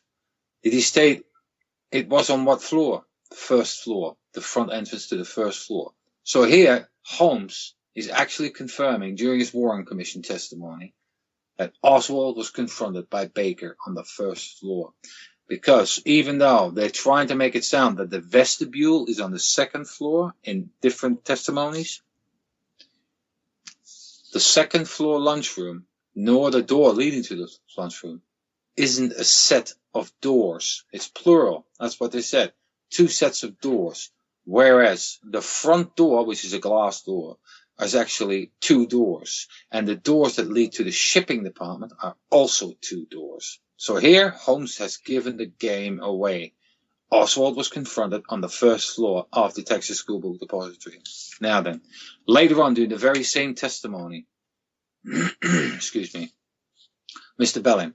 Now, Mr. Holmes, I wonder if you could try and think if there's anything else that you remember Oswald saying about where he was during the period prior or shortly prior to, and then at the time of the assassination. Nothing more than I've already said. If you want me to repeat that, go ahead and repeat it. See if I say it the same way. Yes. He said that when lunchtime came, he was working in one of the upper floors with a Negro. The Negro said, "Come on, let's eat lunch together." Apparently both having them a sack of lunch. And he said, "You go ahead, send the elevator back up, and I will come down just as soon as I'm finished." And he didn't say what he was doing. There was a commotion outside, which he later rushed downstairs to go out and see what was going on. He didn't say whether he took the stairs down. He didn't say whether he took the elevator down. But he went downstairs, and as he went out the front, it seems as though he did have a Coke with him. So Oswald has got a Coke in his hands when he's going out the front door, according to Holmes. Or he stopped at the Coke machine. Well, which is it, Harry? Because according to your infallible memory, this is like a massive difference. But again, or somebody else was trying to get a Coke. Again, but there was a Coke involved. He mentioned something about a Coke. But a police officer asked him who he was. And just as he started to identify himself, his superintendent came up and said, "He's one of our men." And the policeman said, "Well, you step aside for a little bit." Then I just went out in the crowd to see what it was all about. Again, step aside. It's a very significant word. You don't really come up with that, and it has absolutely no bearing with the second floor lunchroom encounter whatsoever. Oswald didn't lie when he claimed he was on the first floor when the president passed by the Texas School Book Depository. It's as simple as that. Even that bit actually should exonerate him already. And this is the same with the stairs when they start talking about Oswald coming down the stairs, because in the JFK, the movie, you actually have the bit where they use the second floor lunchroom encounter in conjunction with the descent of Sandra Stiles and Victoria Adams. Now you will read The Girl on the Stairs, and it's just fantastic. You know, these two ladies with the story, and even decades after, they're just consistent. They don't mess about. They know what they experienced. They know what they said back then. But they also found out that Victoria Adams' statement was altered to basically mess with the timing. And I'll get back to this in the third chapter. Lovelady and Shelley lie through their teeth when they basically state that they saw Victoria Adams downstairs in the first floor shipping room, the shipping area, coming down. Whereas the ladies said they saw a tall black man. That was the only one they actually encountered too.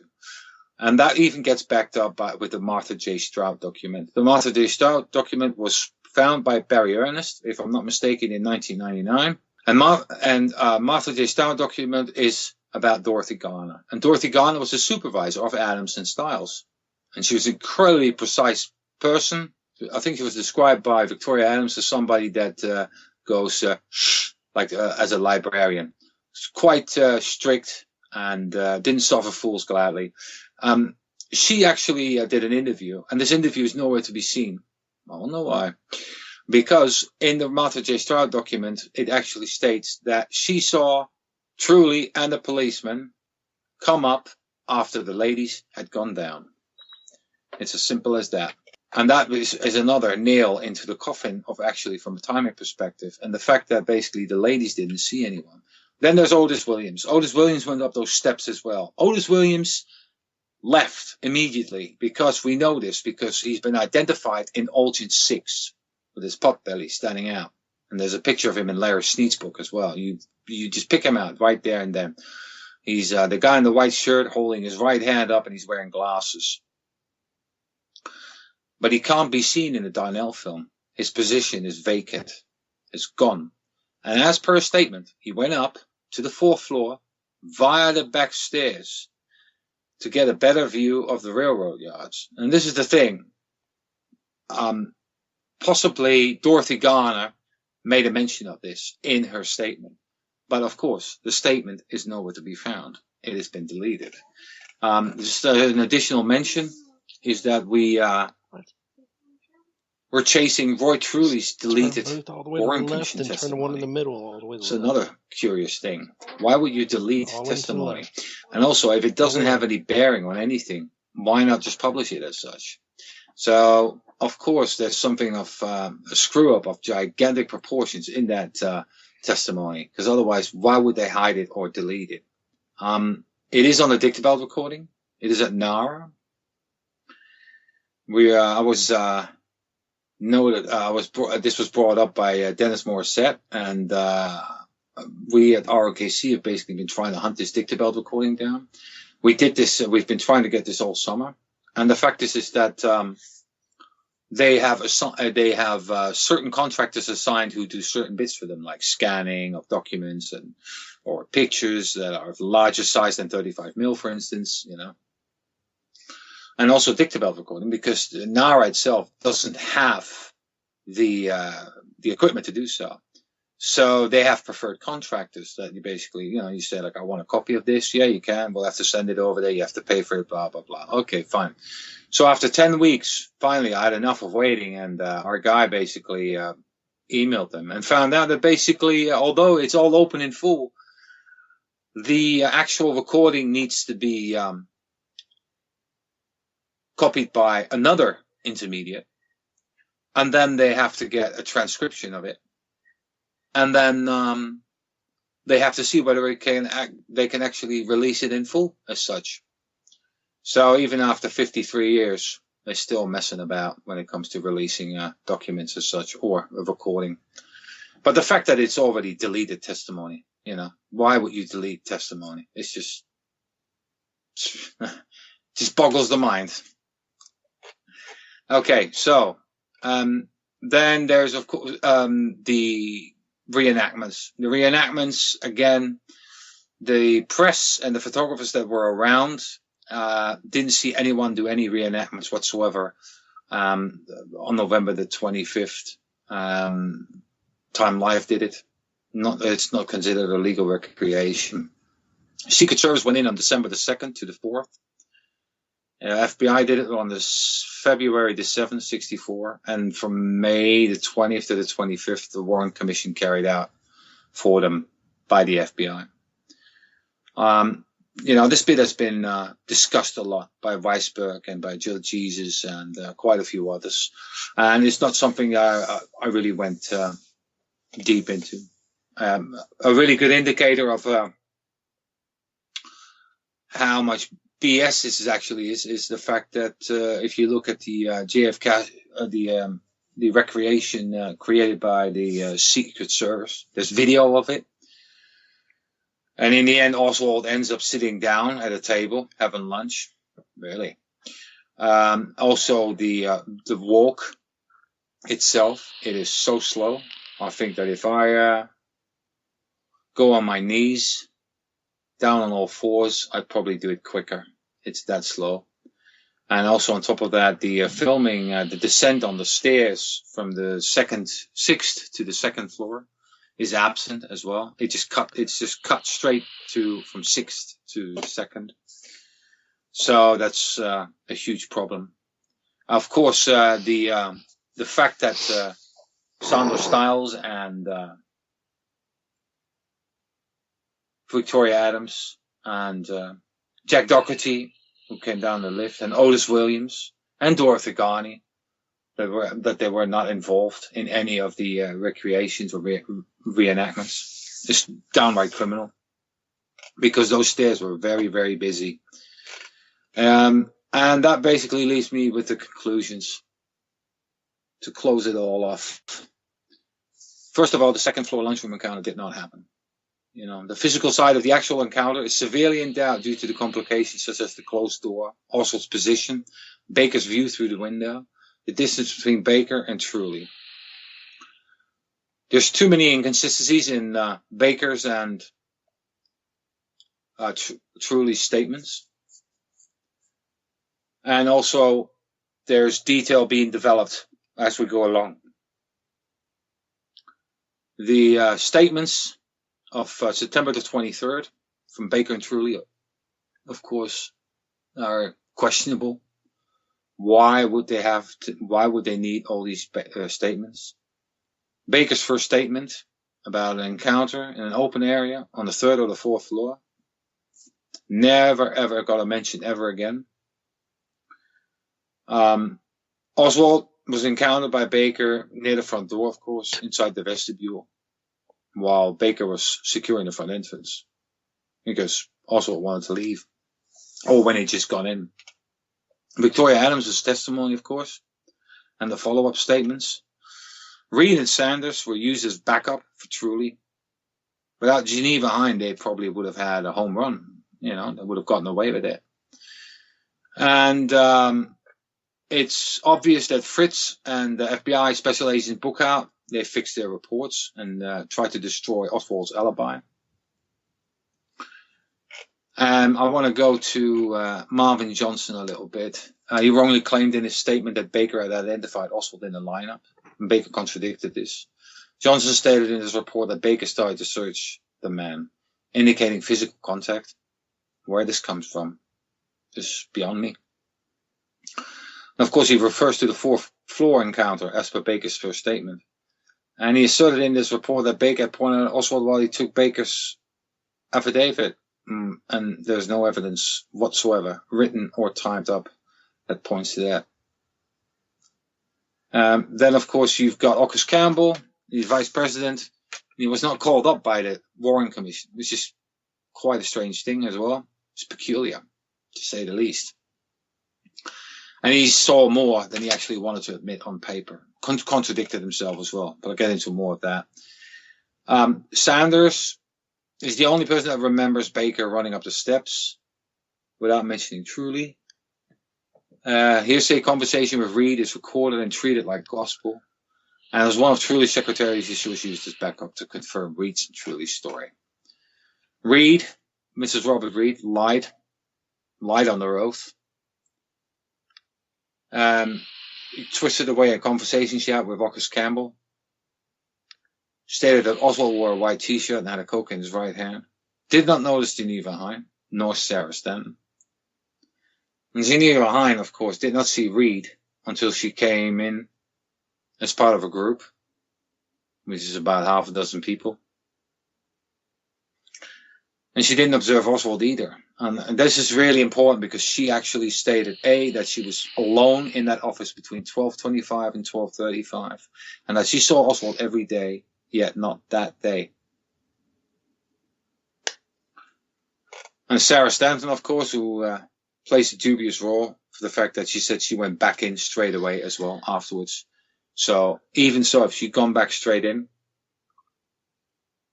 which she didn't, she would have had to run into Geneva Hine or Mrs. Robert Reed.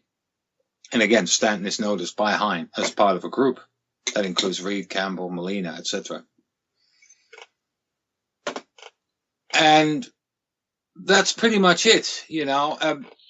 The main thing is that this whole second floor lunchroom encounter has basically been concocted in addition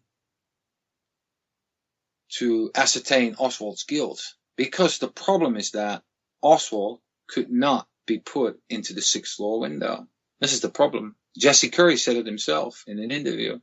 We have nothing that actually points to that Oswald is in the sixth floor window shooting at Kennedy. So they had to come up with that second floor lunchroom encounter. Yeah, because I mean, if he was found to be on the first floor, that would be an even bigger problem getting him to the sixth floor. You know, exactly. If they encountered and then him people, immediately after the shot. People would have seen him. You see, Yeah. the thing is that they had to isolate Oswald because he wasn't isolated when he was on the first floor. There were several employees there. Now, I'm going to talk about this a lot in the third chapter about the Texas School Book Depository employees. But the basic thing is that people were either coerced or they were just lying.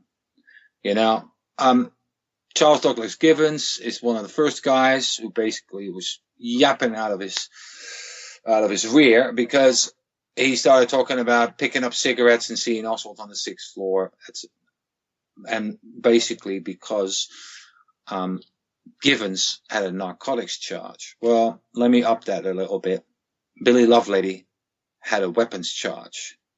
Lovelady got nicked for stealing pistols while he was in the Navy, and he didn't pay his fine off, so he was rearrested it was a $200 fine, and he was rearrested in Dallas.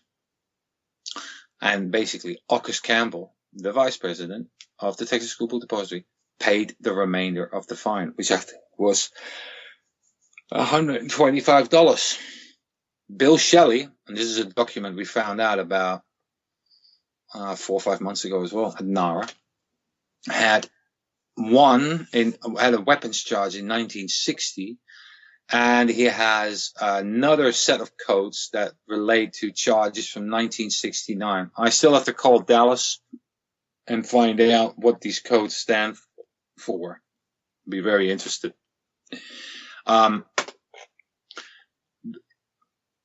In a nutshell, a lot of people inside the Texas School Book Depository lied. But you know what? Let's put it into a really simple way. Let's put it in a present-day situation, for instance. If you're working in an office and you've got an employee that's been around for about 4 to 6 weeks and keeps to himself quite a lot, doesn't talk a lot, doesn't make friends, and say there's a motorcade going past with a bunch of dignitaries in it, and somebody shoots. And when you find out that this person has been a subversive and say has been in an ISIS training camp for 3 years, or lived in Syria for 3 years, and he's been in, he doesn't even have to be in a training camp. The fact that he was in Syria for 3 years, voluntarily, just leaving your own country and basically go voluntarily to, well, you know now what's happening with these people when they come back. You know, they get thrown in the slammer, being used as informants, or they are basically monitored for God knows how long. So that's a present day scenario. So, and this guy is a communist, and he's working in the South. Now, once that comes out that this person has been a subversive and a Marxist or a communist, and you know, in a conservative state like Texas, for instance, everybody will turn their back on him. It's simple as that. The guy was marked from the second book out, walked into the garage of the Dallas police station, and at 3 o'clock in the afternoon, and basically said that Oswald had been in Russia. That was that. I tell you what, something else. Truly was thoroughly impressed with Oswald, because he said to Otis Williams, he said, I wish I had 5 Oswalds. Yeah, because Oswald didn't make mistakes with his work at all. And the second Truly found out that Oswald was a commie, right? That was that. He threw him under a bus. Yeah. And that's when the story got concocted. When you read the first statements of Baker, of Shelley, of Lovelady, all that, they just write in generic terms what they saw, this, that, and the other. That's when the second statements start coming out. It gets mega specific all of a sudden about how quiet he was, and he wasn't talking much, and he kept to himself, and he was a loner, and this, that, and the other. And also at the same time, nobody admits seeing him. You know, it's like there's a lot of discrepancies. Who actually saw Oswald around 12 o'clock? You know, Shelley saw him at 10 to 12. Somebody saw him at 12 o'clock. You know, Carolyn Arnold says that she saw him at 12:25. She thought she saw a glimpse of him behind the glass door on the steps, and then retracted that 15 years later during the HSCA when the HSCA hearings were going on. She did 3 interviews for Earl Golds, and she did one for Anthony Summers, and she also did one for the National Enquirer. And if there's any listeners who can dig out that interview for me, I'd be well indebted to you, because it's very hard to get hold of for some reason. I saw a very low-res copy of this article on the National Enquirer, and I haven't found it yet. So I really would like to get a good copy of that. Wow. Well, I mean, it definitely makes you rethink the events of that day, for sure, and you know, gets you to question the official version of events when you... Oh, big time, because there's too much. You see, like the fact that when people say, well, why is it a conspiracy? And I always say, because there's too much wrong with it. And some of it is utter rubbish, but overall, there's too much wrong with it. Overall, the autopsy, there's too much wrong with it. The casket, there's things wrong with that. Parkland versus Bethesda, there's something wrong with that. The bullets, there are things wrong with that. Yeah. The brain, there's something wrong with that too. The Tippett murder, there are several things wrong with that.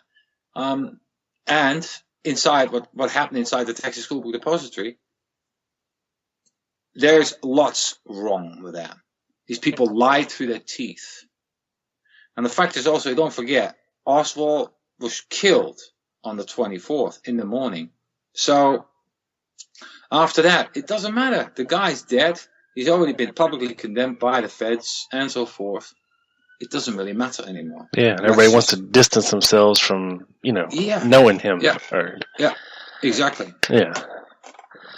Wow. Well, so I just like to add one more thing. Sure. The article itself is on the web, and the word count has basically crashed my software. I can't really edit the actual article anymore. There's going to be a PDF. It should be coming out this week. So I'll give you the link. I'm going through a final edit, and then the PDF can be downloaded from my website or the Dealey Plaza UK website. and it makes it a little bit more pleasant reading because of the narrowness of the actual column where the text is visible on the web page. So I recommend that if you haven't read the article yet, that you grab the PDF and start with that, because also it will be the most recent version as such. Right, and that's going to be prayer-man.com and dealeyplazauk.com. It's Dealey Plaza. Let me just check that really quick. It's dealeyplazauk.org.uk. Gotcha. So dealeyplazauk.org.uk. All right, I'll put links to all this stuff up over at tlgpodcast.com as well, so people can easily find some of this stuff. And is there anything else you wanted to plug away at, Bart? The RKC forum? And yes. Well, the RKC forum has changed its house. We moved away from the Web's forum, and it's now reopenkennedycase.forumnotion.net/forum. Again, I will send you the link for that as well. Okay. You can just paste that in. We're all, we've had all busy summers, so we ended up posting the most important threads of the Web's forum back at the old forum. We gave it a new skin, and we're probably getting active again in a few weeks' time when we got stuff to show. Like I said, I work on the interrogations article. That should be out probably around the anniversary. And then I don't know how long it's going to take to do the third article, because I'm actually not looking forward to doing that, because it's probably going to be bigger than this anatomy one. And that one took me about 10 weeks to make. yeah. And we're talking about 15 to 20 people that are going to be talked about in depth. And then, of course, the presentations, the movies. I've abstained a bit from doing it because I was supposed to do the movie first before I started writing the second article. Instead, I went against that, exactly the opposite way. And I'm probably going to make a start at some point over the next few weeks. I'll have to redo all the graphics and so forth. So that's quite time consuming, and basically put the story together so we can get a nice, a movie of about an hour. Now here we are talking for almost 2 hours already, just talking about this. So, I have to halve that. So that's going to be quite a tough job to accomplish. To narrow it down as such. But they will come out. I will definitely have one out this year, and hopefully maybe the second one before Christmas. So that'd be good. And the first Prayer-Man movie is out. It's on your website and on YouTube as well. Yeah, it's on the Everybody front can page check of the out. website. I want to thank everyone for watching it. I managed to nab 56,000 hits so far, viewings. Of which 6,000 in the last 5 weeks. So I'm really chuffed by the interest in it. It is a bit long, but my girlfriend did it in two bits, and that worked. As she said, that worked out okay. She had to pause it halfway through, and that also got me thinking. And the fact that one of my old army buddies actually said to me, he goes, "I'm amazed by the amount of detail, but it's like being a teacher, being put in front of a class with all brand new students, and wherein you basically have to memorize all these names in that first hour as such." And I say, yes, that's a very valid criticism. So that needs to be worked on. And therefore, I also thought, well, I'm going to split it up in conjunction with the amount of extra material that I found on this character, for instance, the interrogations as well, and so forth. That basically made me decide that I have to split this in 4 parts. So Yeah, I mean, you're pretty much finding out new information every week at this point. Yeah, that's true. Yeah, little bits, but it's only basically be going through the documents. I mean, I've stopped reading books for now. I've just been going through all the documentation, and this what takes up all my time, all my free time is basically spent on reading documents and trying to find bits. And every week I find a little nugget that I can say, oh yeah, I can add that on, and that is bearing on the case, and Yeah, I like my friend David Josephs likes to say, the evidence is the conspiracy. When you actually start digging into what they have given us, and putting it together in the proper manner. Yeah. And this is the thing, what I just don't understand from the mainstream media, why they actually dig into it. That's it just shows the vacuousness of the whole mainstream media. Not everyone, but a large segment of it. That I'm just not spending the time on actually reading. And even so, if I give them 100 pages, if I just mark them out, that would just already confirm that these people were lying through their teeth and basically swinging the story in whichever way they wanted to. So. No, for sure. So that's why the articles in trying to compress it and basically put it forward. And like in the article, everything is linked. So whatever statement I make about these things, it's linked to the actual statement. I'm just repeating it. My own bits are very little. It's just that the picture just starts to emerge by when you start reading all these documents and interviews on video and so forth. That a certain picture starts to emerge about like how foobar this whole thing actually is. And but how, when I start talking to people in the pub about this, then they just can't comprehend it because, when they watch the odd documentary here and there where they try to squeeze the case into 60 minutes or in 90 minutes a movie, then when I just tell them how much time I spend on this, and just only we're talking about a policeman who runs up the steps with the superintendent and then does an encounter. Right. I know, it's crazy. Yeah. They can't just comprehend that. And I'm like, well, that's why, because there's so much detail. And David Joseph is right. The evidence is the conspiracy. And that's the beauty of it. And the thing is, like, there's loads of it around. But I don't know, it takes people... Well, like you, to put it together in a cohesive manner. Others, many others. I mean, Greg Parker and many others at ROKC based this. Hassan Youssef, same thing. They just spent time just trawling through all these documents at Mary Farrell and the new guy, that one archive. What's his name? Michael West? Michael Best. Excuse me. He does phenomenal work. I'm absolutely stunned by what he dumps on the internet. There's an Oswald file that is almost 40,000 pages thick.